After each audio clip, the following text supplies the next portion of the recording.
sumulo amandangi jroning masareyan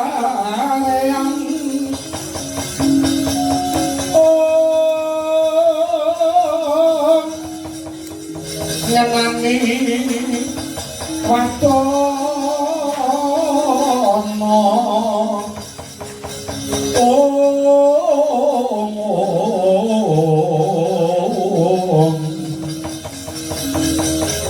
nyenani watono remu-remu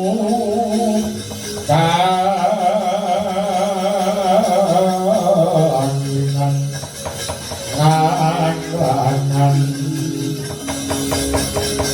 Sangya manah kung sumungkem kuwe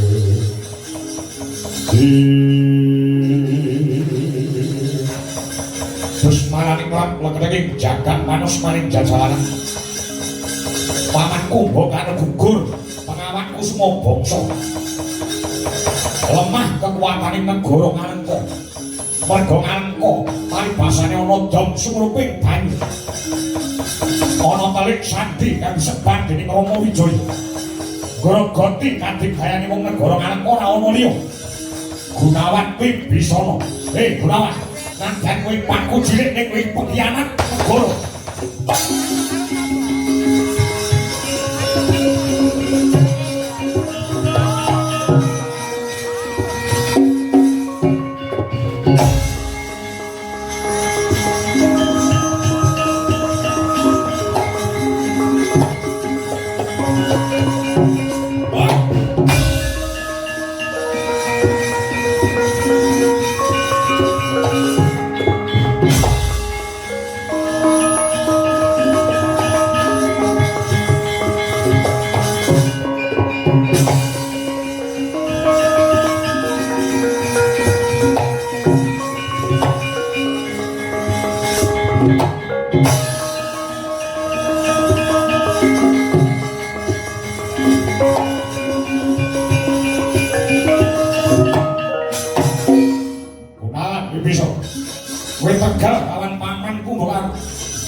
Tegal lawan jeneng Siwa Gunawan sawan raga poso bakal muntah kenyong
Kuring elingo solajat miko Dalika salah candika yen wacana kudu manggih. Gunawan kuwi bisa kowe ora. Megonanda Indrajit kowe wis nerangsang marang nyawane pakmu cilik ora peduli. Nadyan kowe pakku cilik ning nyatane kowe dadi dongsu kowe bayi. Mata pitayane mungsuh sing grogoti bakat dibbayani wong negara kalengko. Terus karepmu kepiye? Urung lega rasane nganti. Urung bungah ana treming manah nek wong dadi kandha kowe Gunawan. Kowe nganteni aku. Yo. Yen mancen jeneng sira Megonanda utawa Indrajit arep nganteni aku bakal pasrah bongkongan. Aku mau pateni ya manut ning aku njaluk wektu 5 menit. Sadurunge aku tak ungkapke nyawaku aku tak crita luwih dhisik. Sawise rampung nggonku crita, mengko aku patenono nganggo pedange. Apa yo crita. Aku ngene sadurunge modher wis lho.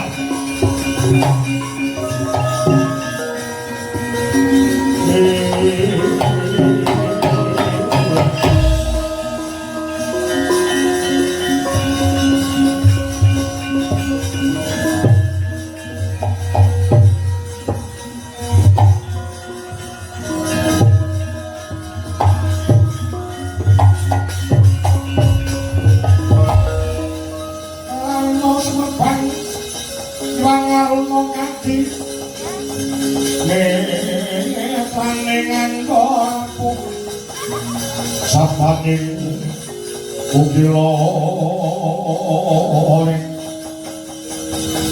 kanigara sakenter kidunganing kulewu sing bini manca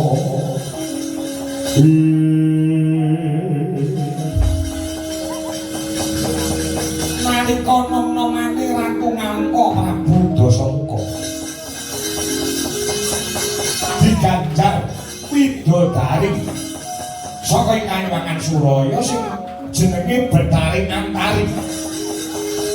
Ingkang minangka dadi garwa bebrayane Kakang Dasamuka lawan Dewi Tari wekasane Gerbini Kakang Mbok Dewi Tari. Lah nalikane Dewi Tari Gerbini sepuh Kakang Dasamuka ora mendho ning Saya Derbala ngumbar marang Angkara. Kedangan lawan mantasane widodari Kanyuwangan Batari Sri Widowati rene kadigdayane Kakang Dasamuka mumpuli lawan kadigdayan para dewa. Dewa-dewa padha mundur ora semenggak karepane ratu ing negara Ngalengka Kakang Rahwana. Pekasane nganti mubyak ana telenging karang kamidodaren pamane para widodari. Saking wedi kepati Sang Pandya Betari Sri Widowati nganti mlayu medhun ana ing Aracapada dibujung-bujung dening Kakang Dasamuka. Ilang saka pandulu ilange ana ing sakiwa tengening Taman Soka utawa Taman Sari negara Ngalengka. Kakang Rahwana bingung ngundang lawan Gunawan Bisana Gunawan. Aku bujung-bujung Sri Widowati. Lah kok ilang ana sak kiwa tengening Taman Soka utawa Taman Sari negara Ngalengka. Aku iso braita iso mesteke yen kok ilange Sang Pandya Betari Sri Widowati nitis marang anakku sing ana jero kandhutane mbakyumu Batari Tari. Dinten ana Gunawan. Sok nek nganti mbakyumu Batari Tari kuwi lairan utawa bayi. Lair wedok utawa lair wanita. Jabang bayi wadon mau bakal tak palakrama, bakal tak mulyani. Iki sing dadake kaya didodok dadane Gunawan bisa. Tenono Gunawan, nganti sang laire jabang bayi. Moyah mayu Baskara Titi Mangsa. Panci parang esuk barengi jago kurung. Kakang mbok betari-tari babarake putra lah belalah laire wedok tenan sumunar pasuryani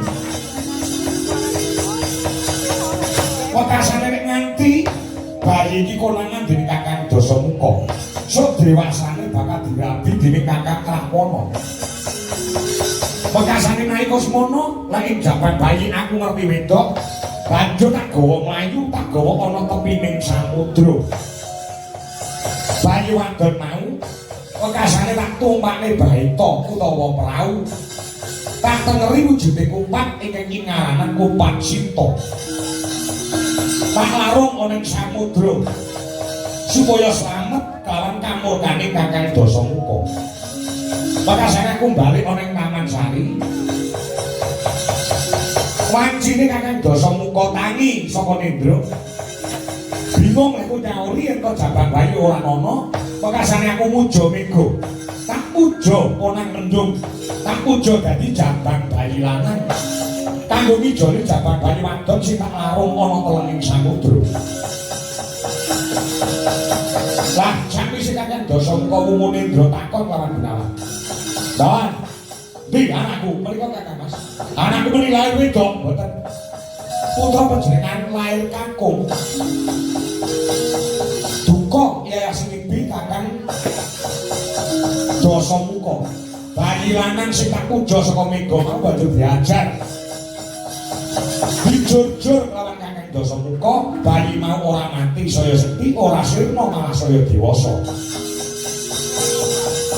kahanan sing kaya mangkono kuwi ndadekake Kakang Rahwana percaya oh yen ngono ki anakku tenan Gunawan Nifing Sekti Mandraguna tak ajar ora modar malah saya tumangkar pekasane nari lawan Gunawan bisa anak lanang iki kaya ana jeneng banjur anak lanang mau tak wenehi tetenger utawa jeneng Raden Mega Nanda ya Raden Indrajit kowe kuwi dadi kowe dudu anak Dasamuka ning kowe anak Gunawan Wibisana sing tak puja saka sipate Mega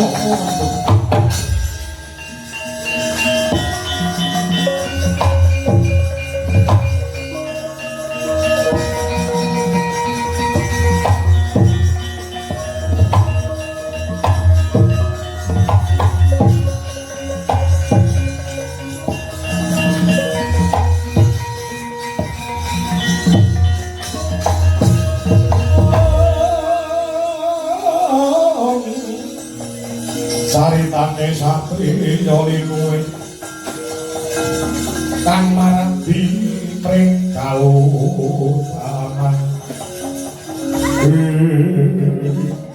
wis rampung lek crita gage kowe bali sedina nyilih pedang Mentawa pusakane bapakmu Dasamuka tumuli babaten gulune Gunawan aduh Kanjeng Rama Bapak bisa boten graita yen to paduka ing dados lantaran gesang kula wonten ing Madyapada. Wonten kalpatanipun kula pun Indrajit Megananda kula nyuwun ngapunten. Dinten saking kula pitados kaliyan crita ing paduka bilang-biling. Minangka palampita minangka pertanda kula midhangetaken cariyos paduka mikem sewu basa. Kaya dilolosi wonten bayi kula brol kang riwing. Pertandani ento sedaya ing paduka cariyosaken menika jumbuh lawan kasunyatan gesang kula wonten ing Madyapada aduh Kanjeng Rama kula nyuwun pangapunten Kanjeng Rama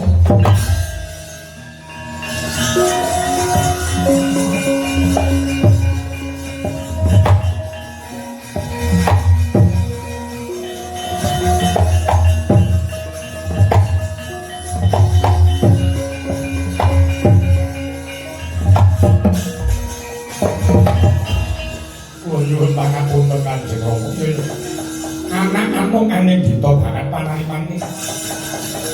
Bapakmu Gunawan Wibisana. Terus karepmu piye? Aduh Kanjeng Rama. Lugunipun kula mboten pitados. Lugunipun kula mboten gambeni kapitayan bilih. Kula priwat majanipun Kanjeng Rama. Rahwana Kanjeng Rama Dasamuka. Leres pangendi waduka.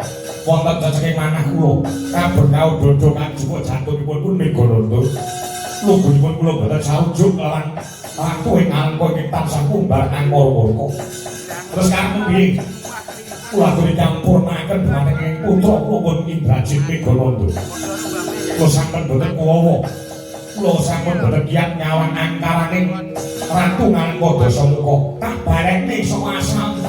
Asammu saka mendung barek menyang mendung.